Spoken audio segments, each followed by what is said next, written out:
Mainit na usap-usapan ngayon sa NBA dahil ayon kay Shams Charania, determinado ang Miami Heat na magdagdag ng elite shooting sa kanilang roster at ang pangunahing target nila ay walang iba kundi si Klay Thompson.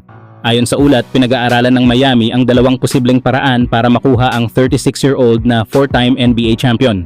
Una ay sa pamamagitan ng trade at kung hindi ito matuloy, maaari rin nilang hintayin ang posibleng buyout ni Klay mula sa Dallas Mavericks sa mga susunod na linggo.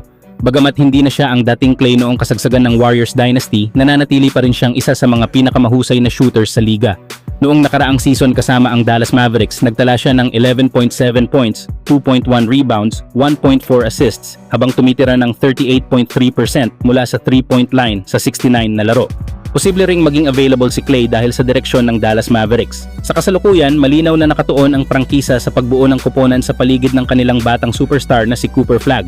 Dahil dito, lumalakas ang espekulasyon na maaaring isakripisyo ng Mavericks ang ilang veteranong manlalaro kabilang si Klay Thompson upang mas mapabilis ang kanilang rebuilding process at makakuha ng mas batang assets o draft capital. Kung matutuloy ang paglipat ni Klay sa Miami Heat, malaking dagdag ito sa kanilang outside shooting at championship experience. Ang tanong ngayon, magagawa ba ng Heat na makuha siya sa pamamagitan ng trade o mauuwi ba ito sa isang buyout bago magsimula ang bagong season?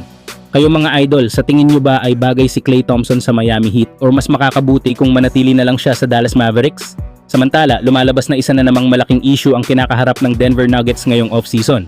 Ayon sa ulat ni Tony Jones ng The Athletic at Mark Stein, hindi pa rin nagkakasundo ang Nuggets at restricted free agent na si Peyton Watson sa bagong kontrata. Una nang inalok ng Denver si Watson ng 5-year $70 million contract o humigit kumulang $14 million kada taon. Nang lumaon, tinaasan pa nila ang alok sa pagitan ng $16 hanggang $18 million kada season. Ngunit hindi pa rin ito sapat para sa 24-year-old na forward. Ang gusto raw ni Watson ay kontratang nagkakahalaga ng humigit kumulang $25 million bawat taon at nais pa niyang malampasan ang 5-year $125 million extension na ibinigay ng Denver kay Christian Braun noong 2025.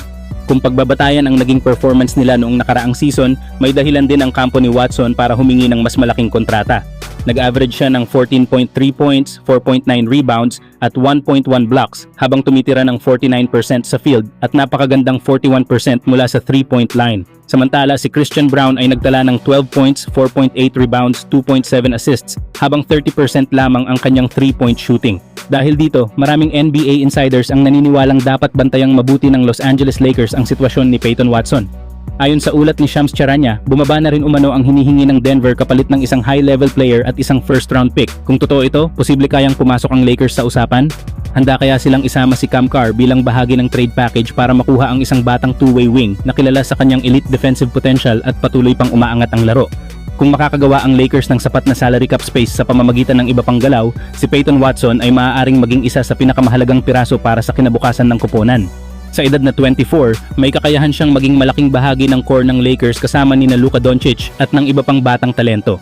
Ngayon, ang tanong mga idol, dapat bang agresibong habulin ng Lakers si Peyton Watson kung magkakaroon ng pagkakataon o mas mabuti bang itabi nila ang kanilang assets para sa mas malaking superstar? Two little guys trying to double, not a great pass, but look at Peyton Watson finds cutting back. Listen, Cooper Flagg's going to have Peyton Watson on. He started with Spencer Jones until the switch off. He's got two good guys.